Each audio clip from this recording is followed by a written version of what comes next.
And we're on to the 13th through 21st greatest players of all time, in my opinion. Tier 3, which is, excellent players, not quite making it up to higher tiers, but all of these are going to be tournament winners. Next video, we'll start getting into non-tournament winners. I think some have an argument to be in this video, but I didn't want to parse it because I veer between being really interested in something and putting effort in and sheer laziness. And, this is where we ended up. So we've done the GOAT contenders, we've done the next tier, and here's the third tier. That were either not consistent enough, didn't put in just performance after performance, or had too brief runs to really be counted in that next tier where I put the top 12. Each of these players was excellent. I'm going to present what I think made each so special, try to have thoughts on their play if I played against them or heard much about their style. And there are tons of great players that aren't listed yet, right? There are going to be all the non-winners, a lot of really special players there, certainly better than many of the winners. And of course, there are going to be some tournament winners who are exceptional and still not listed yet. And I'm going to go approximately chronologically, but try to focus not on when a player started. They may have played from the beginning, but rather when they peaked. So, right, if a player played, from the middle to the end, but only got really good at the end, I would list them later in the video.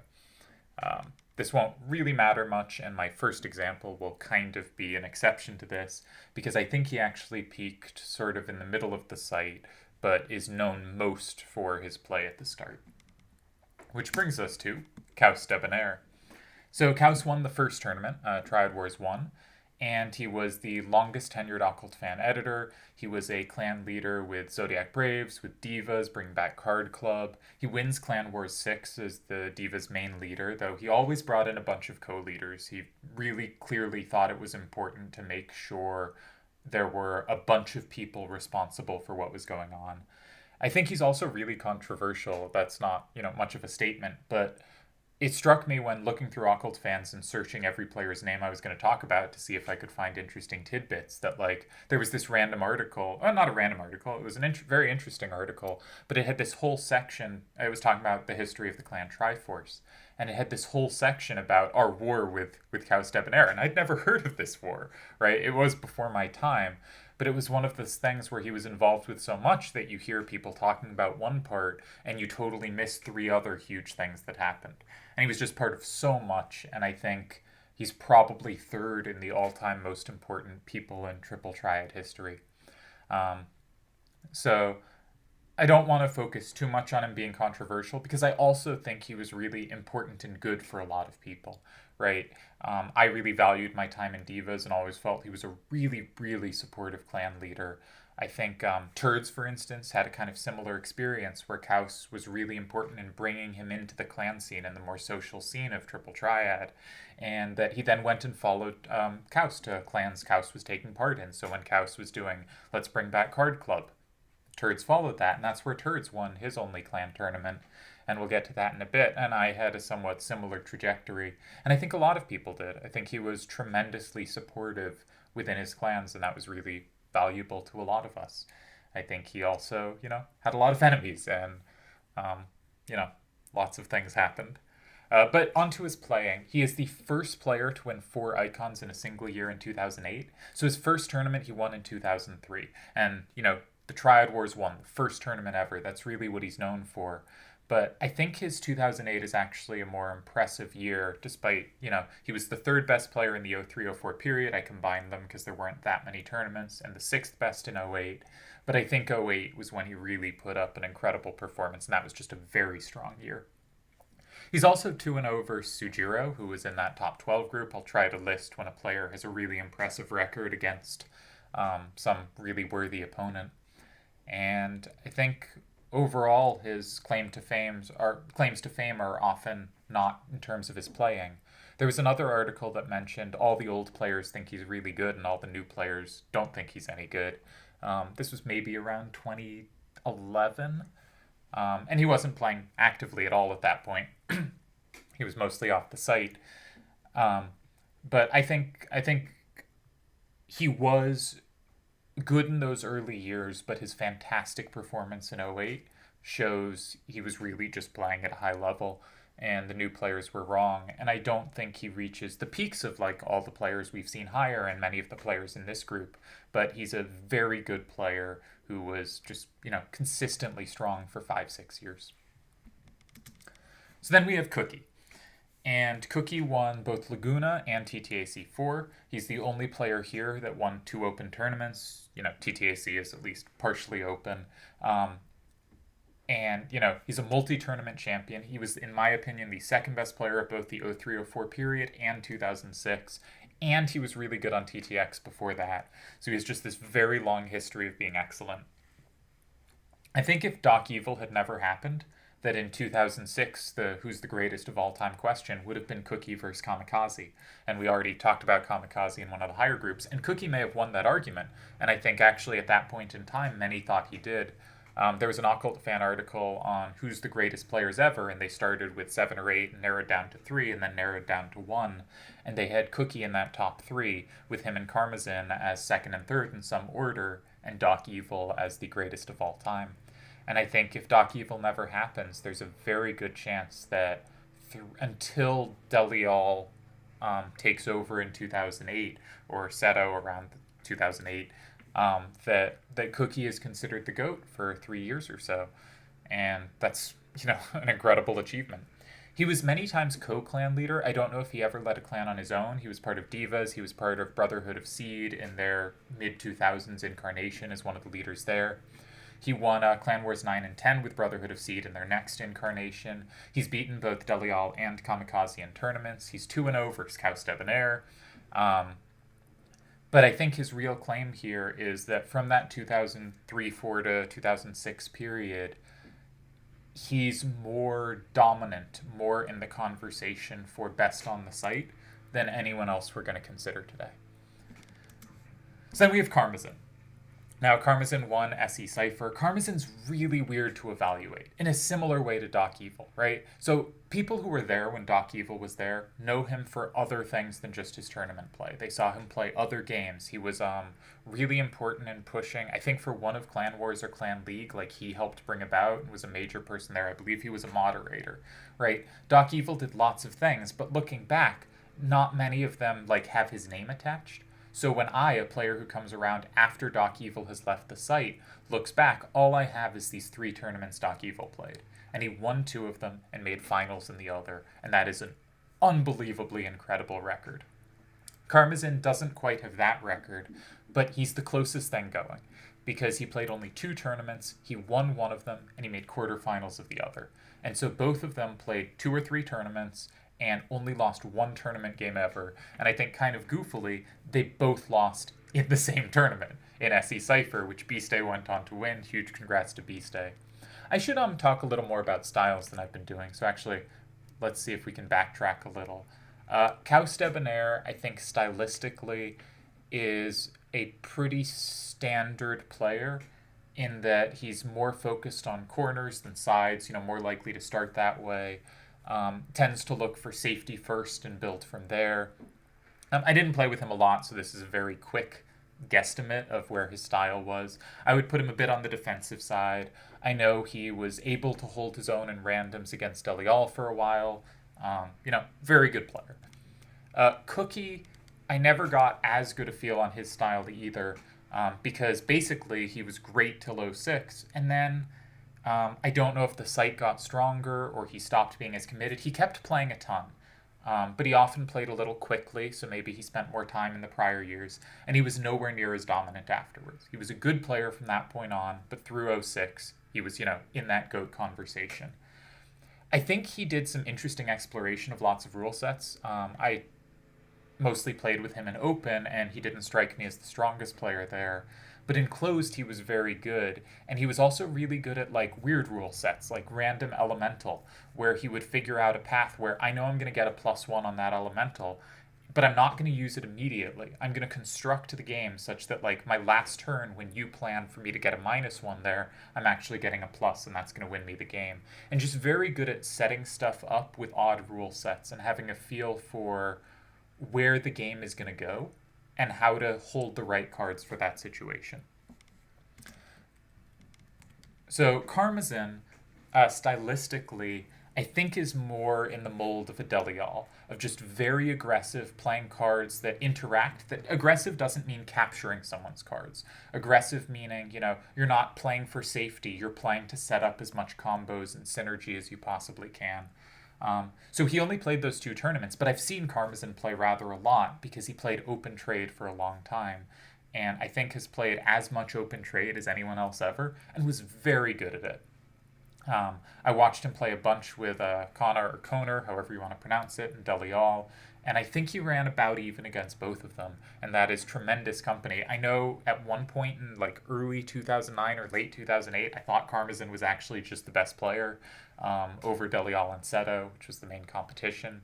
I don't think that was right, but I think he's one of those players where he played two tournaments, his win rate is absurd. We never saw him again. We didn't see him go in tournaments against the best opposition, but we did see him play randoms against the best opposition, and he completely held up. I have him as the second best player of 2005. He played two other winners in his run, just the two, not the toughest competition overall, but he beat Kamikaze and he lost to Sujiro, and so, that's even against two top 12 guys. He was also part of the PL clan. He was one of their deepest runs in a tournament he was a part of, though he tended not to play those tournaments either, the clan tournaments. But look at just how good PL was. Karmazin, Kazik, Nightwish, MC. Like, Gafgarian's a name that's sort of been forgotten, but I believe he made a finals, had some really good runs. Clearly just a very good player. And they had other good players, too, that I'm not listing here. Very strong team. Per member of the population, I think Poland has to be the greatest triple triad country of all time. I was intending to make a video about that at some point, but I'll just spoil. I think it's Poland. I think Poland produced more talent than anywhere else. In 2008, in that best players thing I talked about with Cookie, Karmazin was one of the other three players kind of in contention for that greatest of all time role. And I think he's very aggressive, very complicated, very precise, just tremendously good player. So then we have who I've always pronounced Met, but I've been informed I should pronounce Meta because I'm not able to pronounce German properly. I think it's more like Meta, but I'm just going to call him Meta, and hopefully that will appease everyone. So he didn't play that long, much longer than Karmazin. He played, I think, 11 tournaments rather than, Karmazin's 2. But it's a fairly short run. He won Zell in just his third tournament. That made him the third best player of 06. He clearly peaked in the 06-07 range. One thing I like about this video is we get to hit a lot more different moments in time than the last one, where I think there's a real pile-up of talent around kind of 09, 010, 11. And there are a lot of great players not from that era, and they didn't put up quite the same win rates. And it speaks really highly of the 09 to 11 players that they were putting up that high win rates while playing each other. But there are also really good players from other eras, and I like being able to cover different points in time. So Meta, really good in 06-07. He wins Clan League 3 with ZB, and then he wins Clan Wars 6 with Divas, which brings him into the 2008 or 9 period. 9 maybe 10. I think 9. So he definitely had this stretch of 3 or 4 years he was active, but he didn't play that many tournaments in that span. He also doesn't get a lot of mentions in Occult Fan. He wasn't in the... Generally speaking, Occult Fan over time represents sort of certain cliques, right? And this is not to blame anyone for this, but it's to say, later on when Yoshi was running it and Vid was like basically the main writer, there was a lot of coverage of people in Elite Four and Brotherhood of Seed. When Raminator was running it, there was a lot of coverage of, the people I was really close friends with. When Kaus was running it and Kamikaze was like the other main person there was a lot of coverage of Divas and ZB and clans like that. And just over time, if you read through Occult Fans, you will see coverage of, really important top clans and the people around them, and you will see less coverage of some of the people not in those groups. And he was in ZB and he was in Divas, but Meta was not someone I could find a lot about. In his tournaments, he played very well. We're going to see in a bit, he has some of the highest win rates in this group. And basically, he would win his first 3 or 4 games, and then he would get paired with Delial, once in the finals too, and he'd lose to Delial. So, of anyone in this group who's played 10 plus tournaments, so excluding Karmazin and someone we'll get to in a bit, he's got the highest win rate of anyone we're going to talk about. Basically, everything except Delial went really well for him, and he was clearly a very good player. I don't remember ever playing him. I know he did a lot of level 1 through 5 laming, I think, which is kind of unlikable, as that's not a very interesting rule set. I do think 1 through 4 is a more interesting rule set. I think it's good that they changed the default levels from having 1 through 5 cards to 1 through 4 cards, because I think 1 through 4 laming has a lot more room for interesting ideas and interesting play than 1 through 5 does, where it's just 7/7/4s and even more 6/7/6/3s, and occasional 6/7/6/2s. So, anyways, that's meta. Then we have the real Zeldinch turds. He picked his name was TRZD, the real Zeldinched, and that eventually evolved into turds. So we had Meta, who won SE turds, and now we have SE Zel, sorry. Now we have the real Zel turds. His avatar was Quetzalcoatl, that's that picture, and he won SE Vincent. So he won SE Vincent. He was voted Player of the Year 2008. I think he was actually only the 7th best player of 2008 because that year was absolutely insane. We already saw that Kaus became the first player to ever win 4 icons, and I only have him as the 6th best player of 2008. There were just so many great players peaking. Delial has his best year. Seto is one of his best years. Great Sephiroth is one of his best years. Koner is one of his best years. Like, that year's just nuts. And it being voted the best player of that year is a huge accomplishment. I also have him as the 8th best of 2009 and the 10th best of 2014-16, showing he was really solidly good for a long time, and he's regularly kind of 12th or 13th best of the other years, which speaks to real longevity, but also maybe not having as high a peak as some other players. He's won tournament matches against Delial, Connor, and MC, and he's the 2nd or 3rd best TTN player ever. He's winner of 3 tournaments. The only one to have won more is Delial, with 4. I think Vid is also in the conversation for best Triple Triad Network player. He won 2 tournaments to Turds' 3, but with a clearly higher win rate. So I think it's a kind of close conversation there. But if you value winning more or higher winning rate, right, do you care about who's won the most or who won the most in the fewest tries, essentially? Determines whether you think Turds is the 2nd or 3rd best at TTN. Either way, a huge addition to his legacy is, he won 3 TTN tournaments, This was a significant winner. And he also won Clan League 6 with Card Club. As I mentioned earlier, he joined Card Club after Kaus started it. So I think Turds' claim here is he has greater longevity as an elite or near elite player than anyone else in this group. And he also has kind of a lot of success in other formats. He was a good close trade player. When they ran the 3 close tournaments, he made finals in one of them. Also lost to Delial in the finals. Delial's tough. Delial's pretty good. And, he won 3 TTN tournaments. He tended to do really well in kind of fun league tournaments. And he played a lot of the more varied formats. And if you talk to him, he has a lot of interesting takes on a ton of different rule sets that most players, including myself, have never really seriously considered. And I think that makes him this really well-rounded player who some people may think I end up overrating because he's not quite ever that, elite person fighting to be best in the world at Open, or specifically at the kind of Open tournament rule sets. But I think if you look at his body of work, it's just really, really impressive across the board.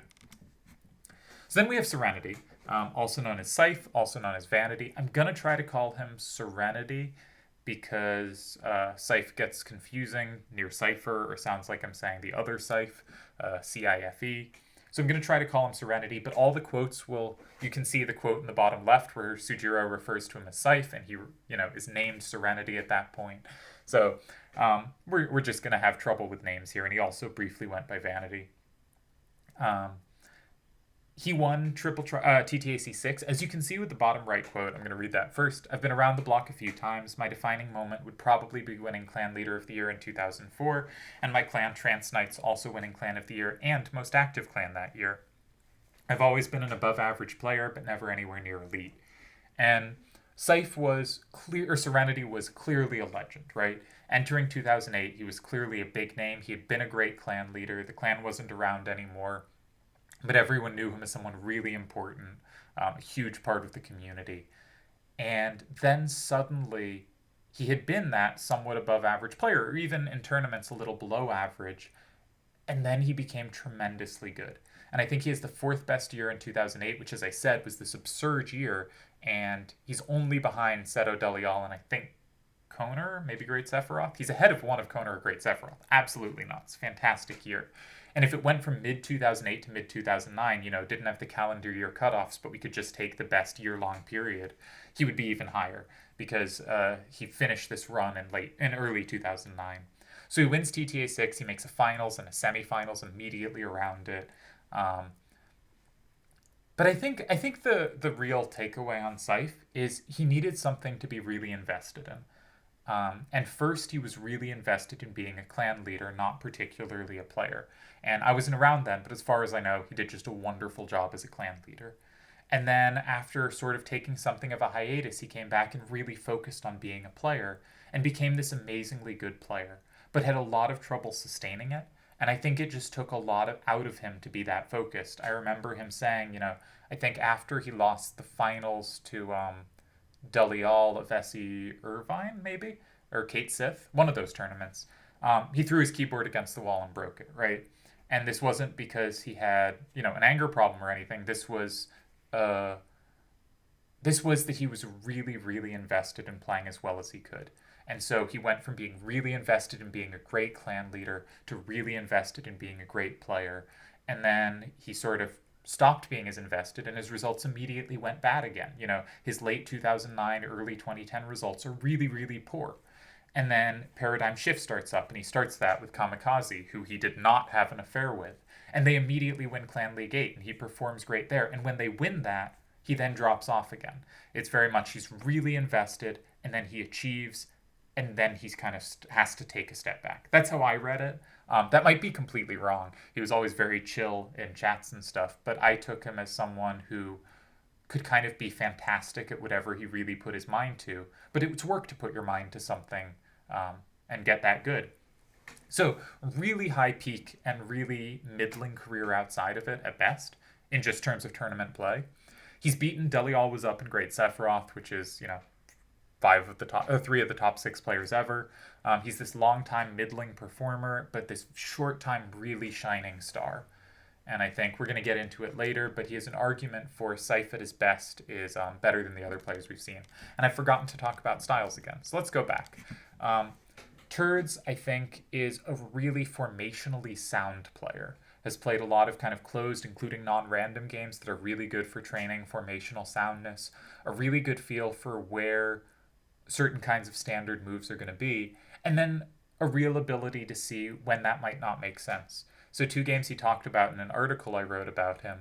One was he was facing Kaus Debonair in a quarterfinals, I think. Maybe a round 4, but something like, a decent midway into the tournament. And Kaus started in a corner, and he played an adjacent corner, and Kaus played the square in between, and Turd sets up an L. But he sets up an L both threatening 5 and understanding that when Kaus blocks 5, because he has to block the center square, he can play in that distant corner, not touching anything, and set up multiple combos against the move Kaus has to play there. And it was this really nice deep planning and this kind of, here's the formation, and here's how to play it right. Here's how to set up the right threats, force them to play here when I know I have that really well covered with this sneaky corner setup move. And that I thought was a nice example of his formational soundness. And then another instance was he was playing Nightwish, and he ended up losing this. I think it was the semifinals of Selfie. But Nightwish played in a corner, and he played in an adjacent corner. And Nightwish then played in the side next to the corner he had played in, but not the in-between square. So there are cards in 6, 7, and 9. And that sets up such that if Turds goes 8, Nightwish has the combo in 5. And Turds ends up going in 4.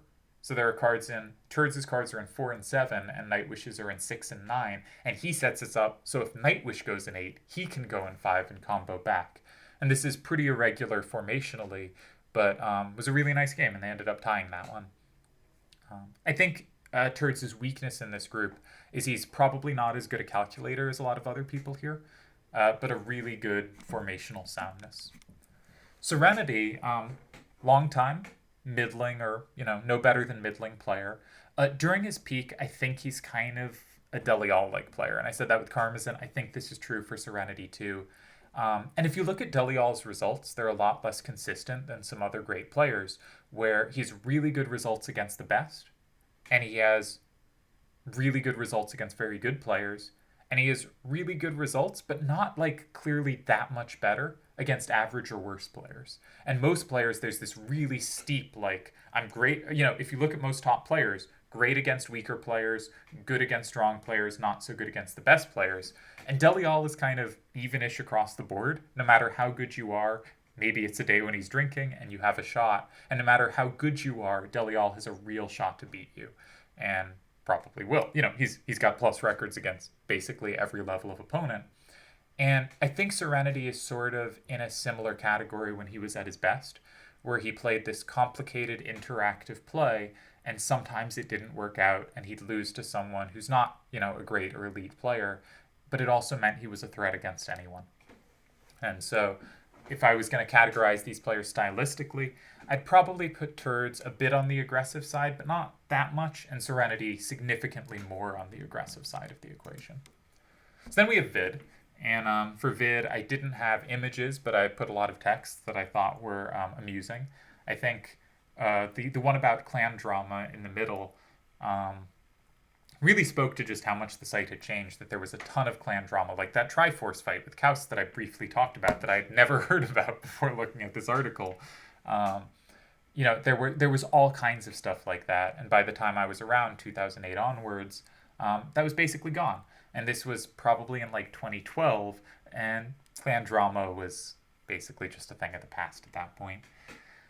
So okay, Vid won Nanaki, and he wins the first closed tournament, SE Garland, so he's the only player other than Cookie here with 2 tournament wins, and a nice variety to them, one entirely open, one entirely closed.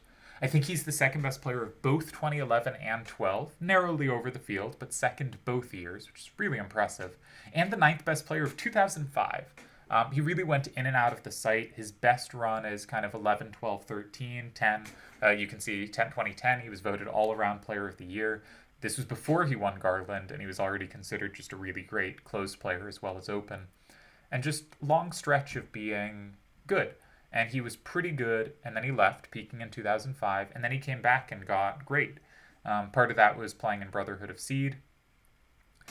He has multiple tournament wins against both Nightwish and Kamikaze, meaning at least 2 wins against both. Really strong.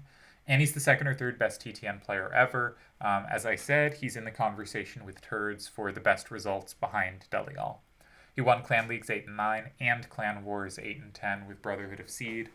And playing style is kind of interesting because he has done a bunch of writing in Occult Fan about other players' playing styles.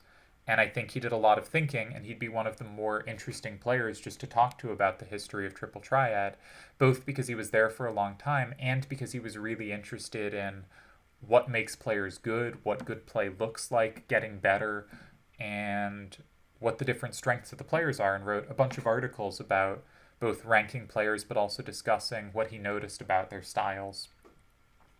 I only played him once in a tournament, and I don't think he picked a very good hand, and the game was pretty straightforward. So I don't have a great feel for Vid's play, but it's clearly very good given his results, and very good just given his thinking about what other players are doing was so on the ball. So then we have Sir Smokes. And Sir Smokes comes around in 2007 and is just a very steadily good player for a long time. In the top right, we have Billy the Badger, Fulham's mascot. In the bottom left, we have Nicholas Bentler, a player who on a Arsenal psychometric whatever test scored like an 11 on confidence. And I remember Smokes telling a story where he heckled Nicholas Bentler, and I can't remember exactly what Bentler said in reply, but he was completely... Nope, I can't remember. So we're going to pretend that story never happened. But if Smokes wants to come out of the woodwork and tell his Nicholas Bentler heckling story, it would be greatly appreciated. Vid, as I said, has talked a lot about what makes other good players good. And he talks about it here, arguing he's inconsistent and he has a good feel for just using lame, powerful hands and using them well. Vid also told another story about him that was kind of interesting, a game he played against Roseman, where the formation looked like it was all wrong. There was an L setup, and Sir Smokes had kind of forced the L. Sir Smoke started in, I think, 3. Roseman took it from 6. And Sir Smoke set up combo squares in 8.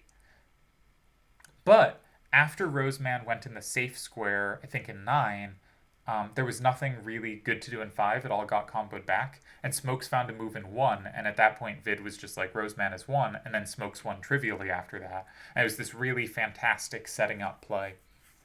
And I tend to think of Sir Smokes in a similar way that Vid does, of like really good player, uses very strong hands, sometimes sticks to classical formations and isn't going to find that exceptional move, but there are clearly examples of him finding it.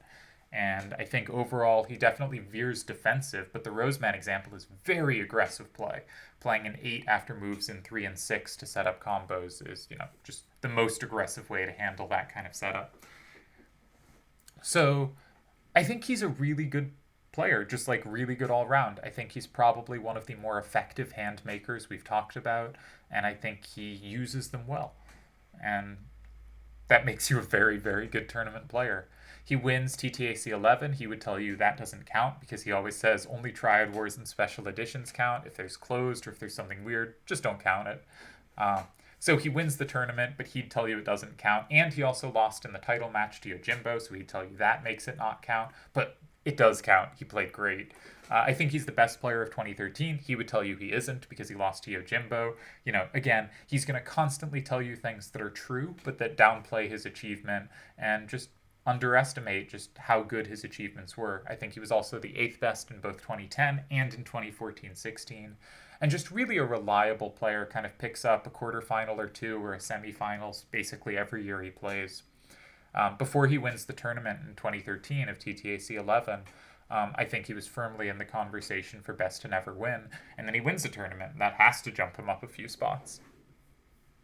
So of the players here, he's the only player I think had the best year of any player when he wins my best player of the year in 2013. He has tournament wins for Stelial, Koner, Nightwish, and Slash of Time. And when offered rankings, he will ask, are these rankings going to be cardinal or ordinal? Or at least did once when Ray Eminator asked him. And this is a good question. The rankings today will be ordinal, to answer his question. And can we go to the next slide? Yep. All right. So now we have Dark Lord, also known as Akiyama. I will tend to call him Dark Lord, went by both names. If you went by other names, I don't know them, and that means my tournament records are slightly wrong, so I hope those are the only 2 names he went by. I think there's in general a feeling of not estimating properly players who didn't happen when you did, right? If you ask me to rank the best ever, I know tons of people say it's Doc Evil. I don't think it's Doc Evil. In that GOAT conversation, I would have Doc Evil 5th, right? But I never saw Doc Evil play, and I completely get and empathize with people who say, oh no, it's Doc Evil by a mile, right? This is not even close. But he didn't play during my time. He didn't compete against players I'm familiar with or knew were good. And so it's really hard for me to look back and evaluate him in the context of the time he played because I don't have that context. And I think when old players come back, there's often this feeling of, oh, whoever's the new hotshot, I don't really believe in them. And sometimes you play enough to come to believe in them, or maybe you learn that they're not actually that good. But it's really easy to think the players who came after are not very good. And in most sports, this is nonsense, right? When Dr. J says LeBron James is not on the 2 greatest, the 2 all-time teams, first all-time team, second all-time team, not LeBron James, not even there. That's nuts, right? LeBron James is at worst the 3rd best player of all time, and if you disagree, you should get better at basketball knowledge. But my point is, I think there's this real tendency to be stuck in your moment, and I think I have that too. And Dark Lord is the player who came after me, who I have very little familiarity with, who clearly deserves to be in this conversation. And I'm not saying this because I have some big bias towards him. I don't know him. I've been in the Discord a couple times. I've seen the memes he posts. We would very much not be friends. I am not doing this out of any kind of bias in favor of him. If anything, I am biased against from the limited impressions I have. But he very much deserves to be here. He won Essie Adia, beating Yojimbo in the finals, giving him a tournament win over Yojimbo. I think behind Yojimbo, he's the second best player of that last stretch. I combined 2014 to 2016 because there were a lot fewer tournaments, so it kind of adds up to 1 year of tournaments. He only plays 7 tournaments I have on record. If he played more, I wish I knew his other names. But he's clearly on pace to be one of the legends from those 7.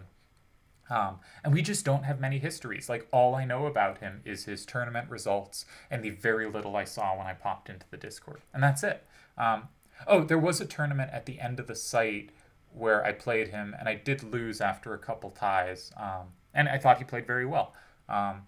And I had not played for a few years. That will be my excuse, but he, clearly outplayed me and played very well. Chickeny also outplayed me and is another one of the players of the later era who really deserves discussion somewhere soon in these conversations. Though Chickeny I did overlap with a little. But yeah, we don't have clan tournaments on him. We don't have Occult Fan. I don't have anything else on him.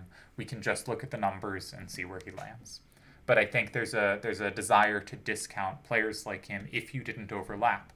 And the players I know who did overlap with him were very impressed by his play.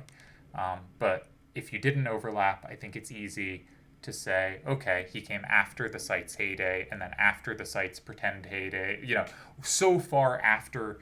There were so many, there were 5, 6, 7, 8 years of the site is dead by the time he shows up, right? And so it's hard to judge, and it is hard to judge later tournaments because the player pool is quite different and much smaller, because it takes so many fewer rounds to make the finals, right? If you get an activity win, which were very frequent, it might take you 3 wins to make the finals versus like 6 in the early days, right? And so it's hard to compare, but I think you'll be really impressed by his numbers, and I think they hold up. So if we're just talking about most achievements, Sir Smokes is 4th all-time in icons, only behind Yojimbo, Delial, and Koner. Some of this, again, Sir Smokes will always tell you the reasons to discount what he's done, and this is a very likable trait of his, but he is 4th all-time in icons, which is crazy good. I'm going to discount it a little because some of them he grabbed at the end of the site when, again, it took a lot fewer rounds to make a quarterfinals. You could easily win a game, get an activity win, and suddenly you have an icon. And so I think I would say he probably should be listed here as the most icon player, but it's not by much of a margin. With 9 icons, we also have Cookie, Turds, and Vid. With 8 semifinals, it's Sir Smokes and Vid. So you really see Sir Smokes making a lot of deep runs. If we want 2 championships, we have only Cookie, unless closed is included, which it probably should be, and then we have Vid as well. And if we want a championship, everyone here has at least 1 championship. And then I sort of have the question, should I have included kind of non-winners in this tier? I made a video about Piggyman. I mentioned Chickeny here. There are a bunch of others in the conversation I kind of don't want to spoil because I think they'll be coming up in the next video. Do any of those players deserve to be in this tier? I'm not sure. As I said, decided I'm not going to deal with that. I'll deal with that next video.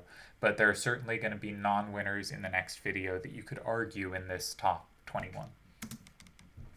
So win rates. I think this is kind of where we get the best feel for players and start getting comparisons.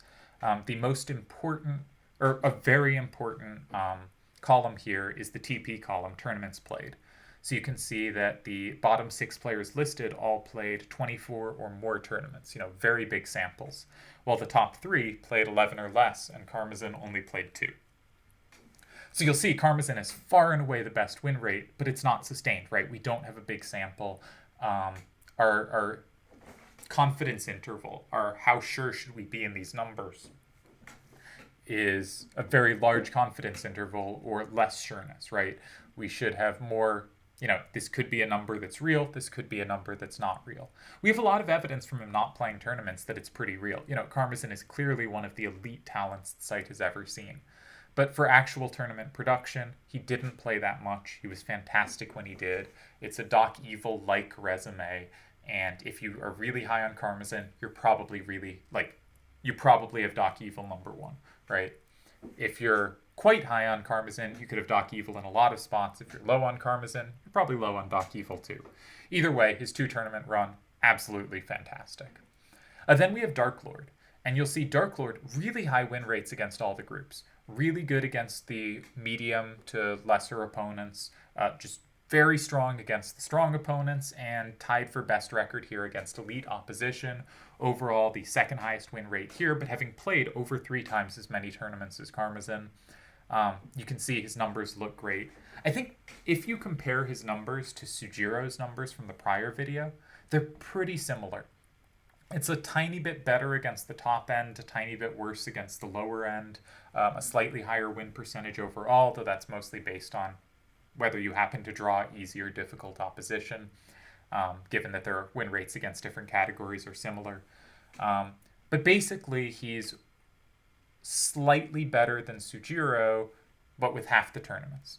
Which is to say, if you actually took Sujiro's best 7 tournaments, Sujiro's best 7 tournaments I think are a tiny bit better actually than Dark Lord's 7, but it basically lines up that Dark Lord is like Sujiro for half the time, right? And so there's no way Dark Lord is in that top 12 because I think it's just so clear his numbers are so close to Sujiro's, and Sujiro did it twice as long. But that should give a kind of benchmark for where he should be considered, is what if Sujiro had half the time? Then we have Meta. Meta at 71% win rate is the clear third here in win rate overall. And you can see just very good numbers across the board. I think the elite number is overstating it a little. The players he beat that I listed as elite when I made those rankings are probably at the very bottom end of that and are kind of short-termers that happen to have high percentage but probably should be counted as strong. So I would be a little skeptical of that, as we'll see later. I don't think he held up great, mostly because Delial crushed him repeatedly, but I don't think he held up great against the best of the best. And again, his numbers look kind of Sujiro-like. He drops a little more against the lower tier, but his numbers against strong and elite are very much in line with Sujiro's. His overall win percentage is the same as Sujiro's. He's basically, this is Sujiro with 4 fewer tournaments and a little worse against the weakest, and probably a little worse against the best as well. But again, these are 2 players that are comparable to Sujiro. It's clear Sujiro is definitely better than both. And then the question is how much of a margin. And then we have Vid. And Vid has an asterisk because this list is not updated for his last few tournaments. And I don't know if it's updated for Nanaki, which he won.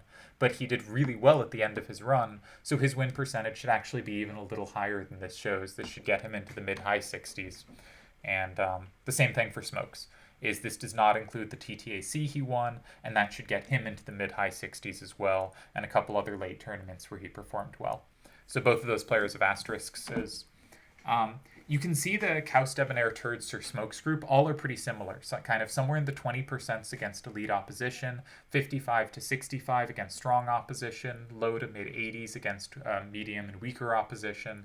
You know, very similar across the board. A little bit higher win percentage overall for Kaus, but he played earlier and tended to face lower win percentage opponents.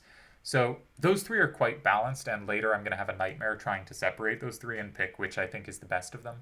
But one thing I found really interesting is if you just, because I wanted to compare to Dark Lord, right? Dark Lord has the 7 tournament run, and it looks like he's a slightly better Sujiro in half the time. And I wanted to say, okay, but what if we didn't take all of 15 of Sujiro's tournaments? We only took 7. How would they compare? And then suddenly Sujiro comes out a little better. So I wanted to look at the best kind of, I did 8 tournament runs.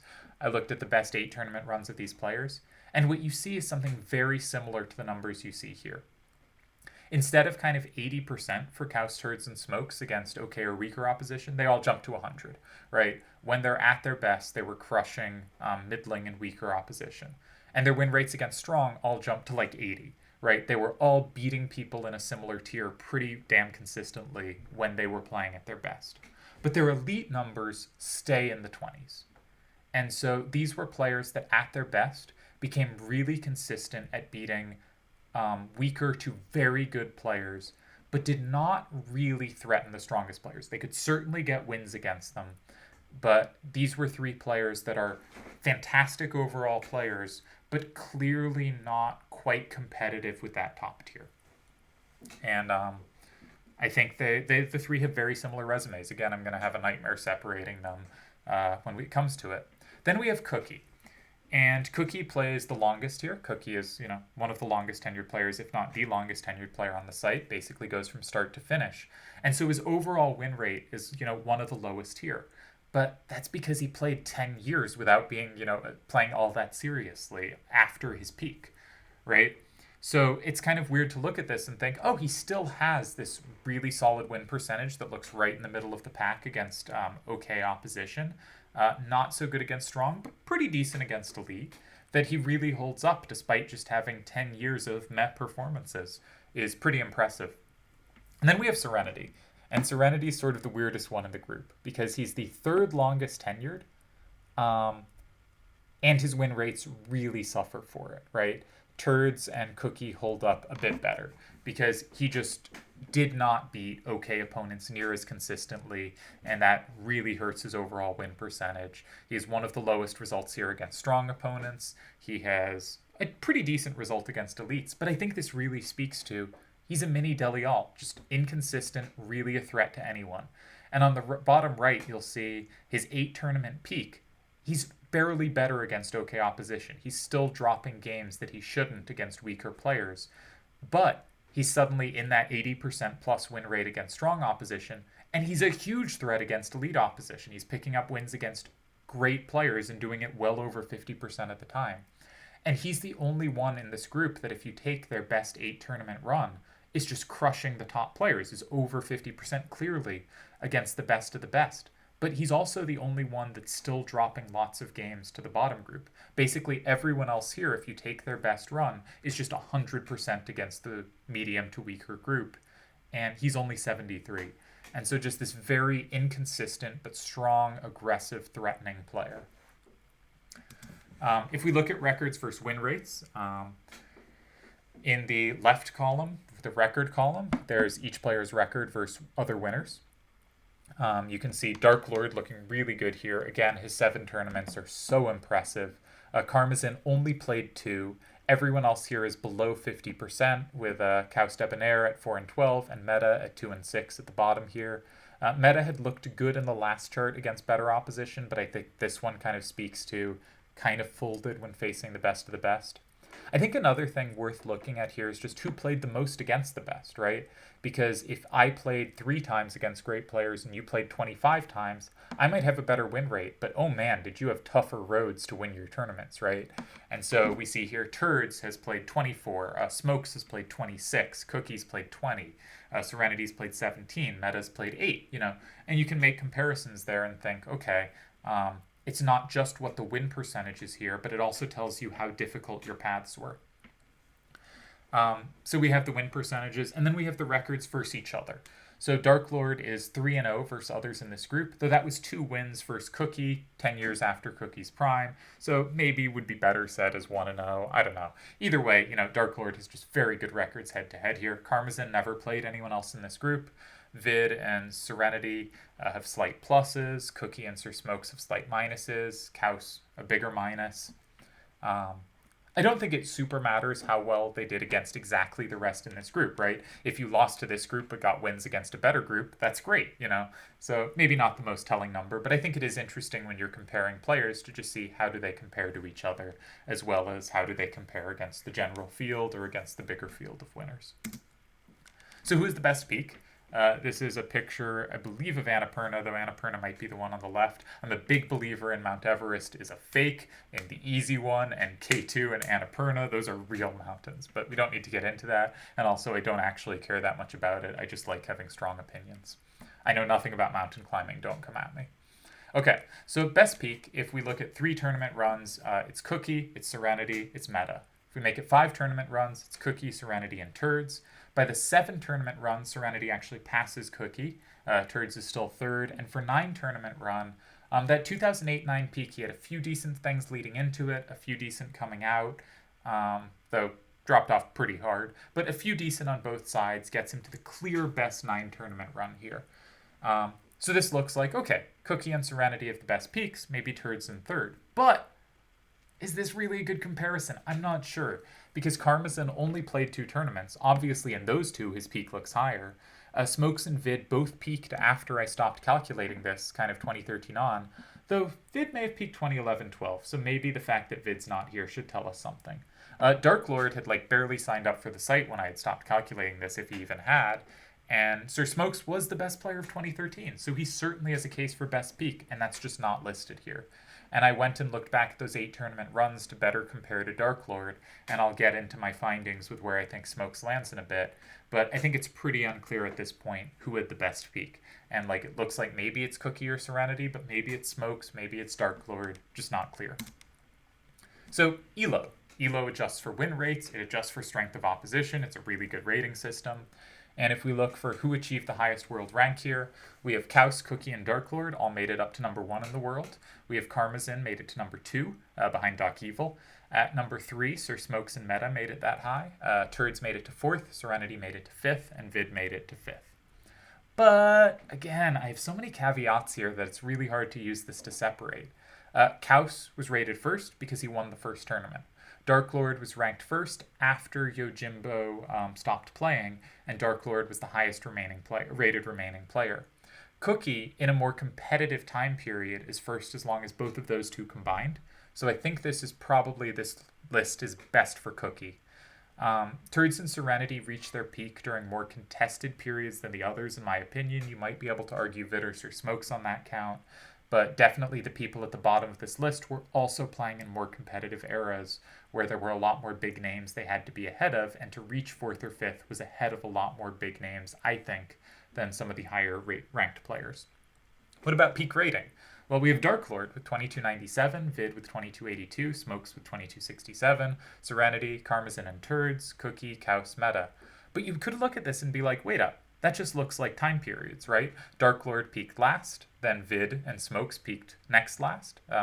Then Scythe was sort of the later period. Karmazin's a little earlier than Turds, but Turds peaked a little before Scythe did. Cookie peaked a bit before that. Kaus actually peaked more like 2008 than 2003, so he peaked a little after Meta. Isn't this just a list where like maybe Cookie looks a little better than he would if it was just chronological? Like this is impressive for Cookie and Karmazin, but isn't this just basically listing what order they did in reverse order? And yeah, ratings tend to inflate and increase over time. And so, again, ratings are really good for comparing people at the same time, but a little difficult to compare people across eras. And so I don't know what to make of this. And I thought it was interesting ratings, but I decided not to spend as long on ELO here because I wasn't sure what it was saying. I wasn't sure what the takeaway was from this. So instead, I wanted to look at achievement more, and I did the stat, which was WAR based on baseball stat WAR, if you know advanced baseball stats. Measure of total accomplishment. The idea of WAR is wins above replacement. How much more valuable were you than a replacement level player? And then I also have wins above good. Like how much more did you do than what a very good player would do? And then I made sure if there was a period you were a below replacement or a below good player, I didn't hold that against you. I wanted to just value the points where you were really good and not discredit you for longevity. And I thought this was a good way of kind of valuing a total career and also giving some credit to peak, right? Because if your peak's really high, you're going to get a lot of credit for that peak period. So if we look at just this measure of how good was your career, we get Cookie with a clear lead, then Turds, Kaus, Smokes, and Vid. The numbers are what they rank all time, including everyone. And then a bit behind, we get Serenity, and then Dark Lord and Meta achieved a lot less by wins above replacement than the others in the group did. I only checked 32 players, so they were the bottom 2 of the 32 I checked. But of wins above good, you can see they move up to 15th and 17th all time. So their peaks are high enough, their short time is good enough that if we're making the requirement for what is worthwhile higher, their time is so reliably above that they start placing higher. And here we get Kaus moves up to tops, then Cookie, then Turds, then Dark Lord, Meta, Vid, and then a little drop off, but not much, to Serenity and Sir Smokes. Karmazin plays too briefly to be ranked here. But I think it's comfortable to say he obviously has clearly the least achievement of anyone here. He only played 2 tournaments, but he also has the highest win rate, the highest per tournament stats. And that's going to be tough to rate here. So how to rate them? By total achievement, I think some order, probably like this. Cookie, Turds, Kaus, or Smokes, and Vid seem like the bigger 5. But by win rates, we have Karmazin, Dark Lord, and Meta, 3 I didn't list above. If you look at peaks, I think it's really hard to judge. I think Kaus and Meta probably have lower peaks than the others. I think Turds has a relatively low peak. And I think Scythe, the only person I haven't mentioned yet here on this page, probably has the highest peak. And who did the best versus the best? Well, it was clearly Akiyama. I took the picture from Yakuza. No idea if that's what his name is based on, but I like the Yakuza game, so I thought I'd throw the picture in. So let's rank them. We have the previous top 12. We have my GOAT tier, listed in chronological order of Doc Evil, Delial, Seto, Was Up, and Yojimbo. We have tier 1.5, Great Sephiroth on his own between classes. We have tier 2 of MC, Nightwish, Koner, Kamikaze, Slash of Time, and Sujiro. And now let's get into how do I rank 13th through 21st. This will, of course, be all wrong. You can tell me how wrong I am, but this is what I ended up with. And we're going to have a slower reveal because countdowns are fun. So I think in 21st, and in a previous ranking I did kind of lazily, I ended up having Meta 13th. But when I started comparing 8 tournament peaks, his 11 tournaments, he has a higher win rate than everyone here who played more than him. But when I took his 8 tournament peak and everyone else's 8 tournament peaks, it no longer stood out. So it just looks like to me like he was a similar strength player to the others here, and then they saw more time playing and thus faced more decline and played more when they weren't in their primes. And so their win rates are lower, but they did achieve more during that time, and at their best, they were about as good as Meta was. So I had trouble moving Meta any higher than 21st. In previous rankings, I've had him as high as 13th. I've usually had him in the mid-teens in my mental kind of rankings. But looking at the numbers in more detail, I didn't feel he could get higher than 21st. And I was also really put off by his low win rates against top players.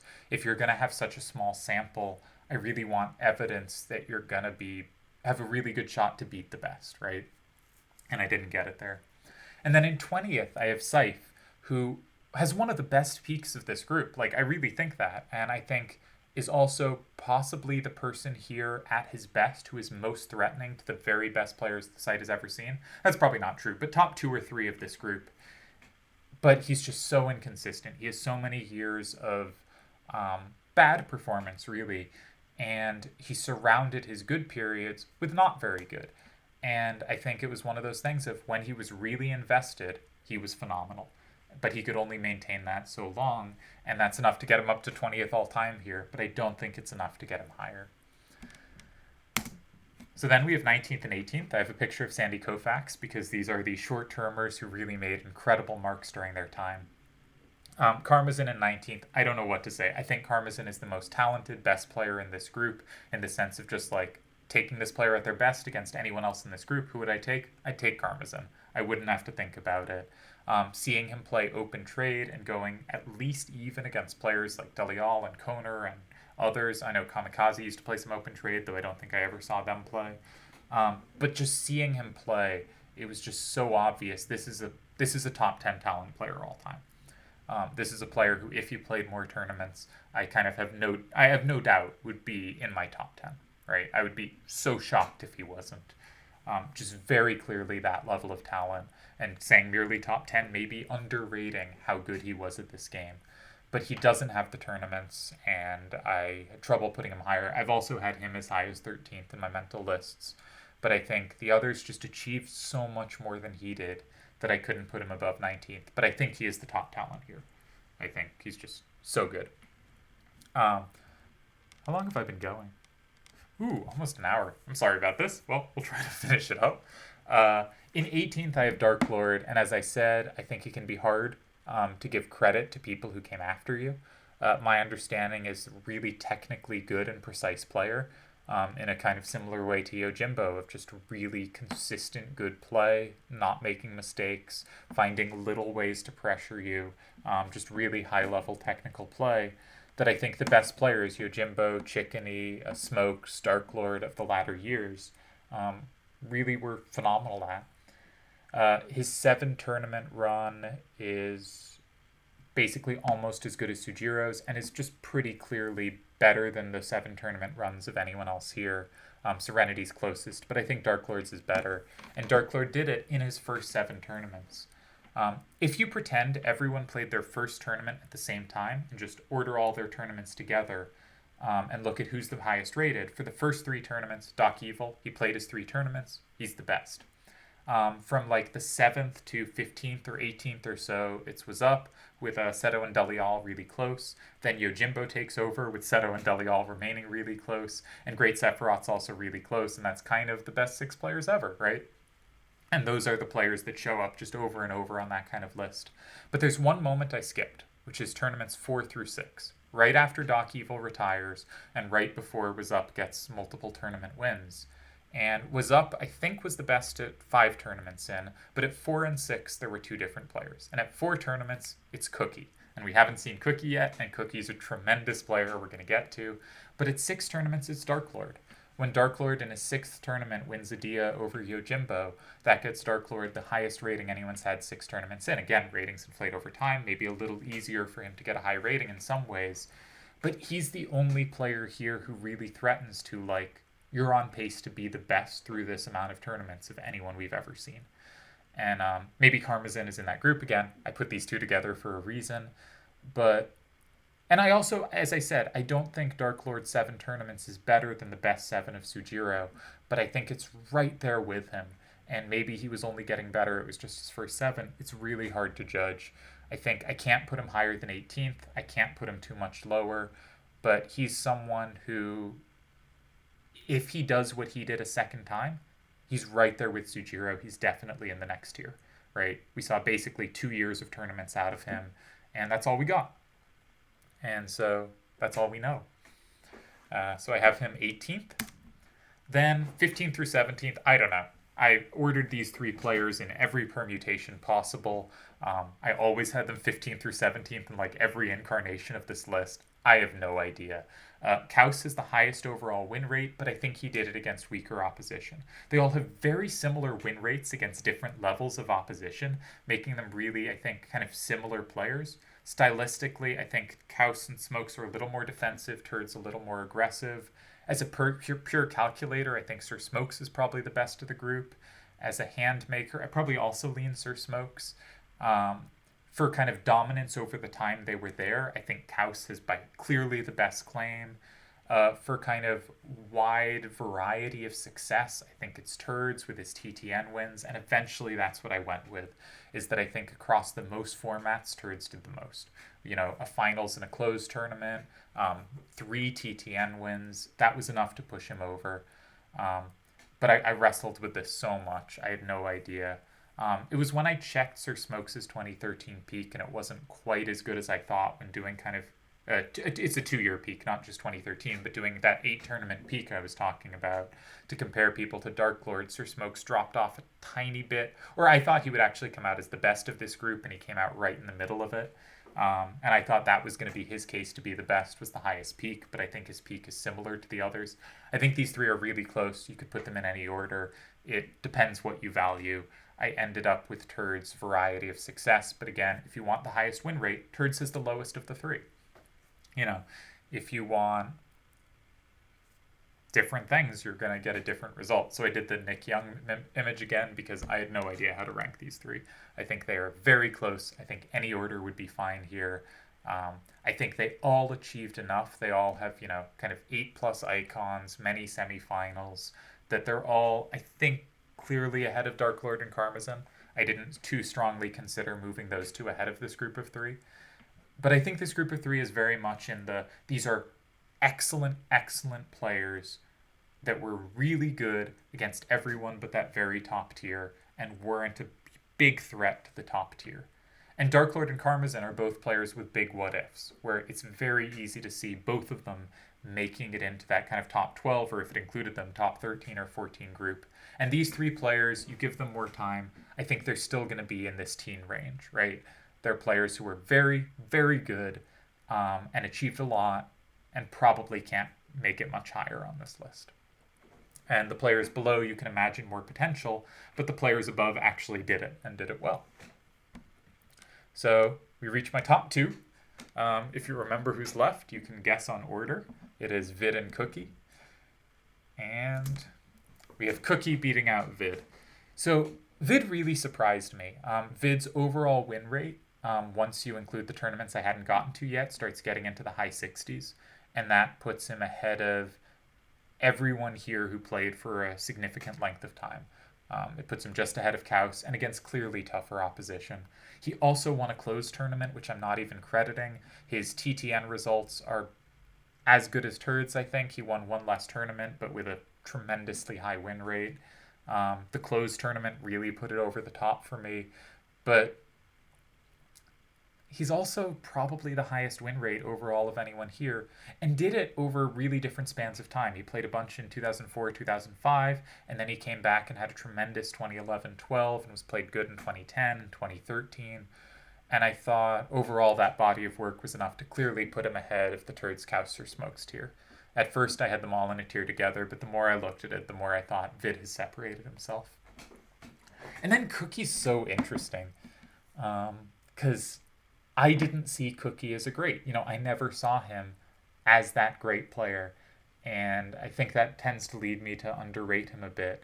But he's so obviously one of the greats from that early period. And it's so obviously, like, not just one of, but, like, it's him and Doc, and, like, maybe Kamikaze and Sujiro. But Kamikaze and Sujiro, the reasons they make the top 12 is both because they had fantastic comebacks in 2010 and 11. They didn't quite make it on their kind of 2005-6. They would be in this next group, but they wouldn't be in that very top group without that additional achievement. And Cookie is even better in those early years than they were, but unlike them, doesn't come back to show, he can still do it. Instead, he plays forever and is fine. He's 59% for his career, which is actually pretty good if you play like 10 years without, being seriously invested. He was a good clan player. But I think it comes down to he won 2 open tournaments, and he was legitimately in the conversation for greatest of all time in a way no one else here was. And I think I'm not the player to speak to how good Cookie was because I didn't see it. But you take his peak, and I thought his peak was going to come out the best here. I think it's actually kind of on par with the other greats here because he had a really bad 2005 between his 2004 and 6. So any 2-year peak is going to include 2005, 2004 and 5 or 5 and 6, and it's just not going to look as impressive. And I haven't done this, but if you grabbed a 3-year peak, Cookie would suddenly show up as clearly the highest peak of this group. And that 3-year stretch, I think, is more important to the site and was more dominant than anyone else here achieved by a real amount. So I thought Cookie 13th made sense. I think there's some argument for him as low as 17th, but I just think that felt ahistorical. That felt like not crediting just the elite performance he put up. So that's my 13th through 21st best player of all time. Tell me where I'm wrong. Tell me where I'm right, maybe. Is there anyone here who you think deserved to be in the higher group? I suspect a lot of people will think Cookie is robbed here. I put him as high as I felt comfortable with. Next time up, we're going to have more winners, but also a who's the best to never win debate, and a real consideration of which of those players stands out as the greatest player to never win. And that will probably get us to around the top 30 of all time. And I'm currently kind of hoping to make it to top 50. I think there's enough to talk about and enough to celebrate to make it there and beyond. But that's sort of my goal at this point. Because I really like not just including winners.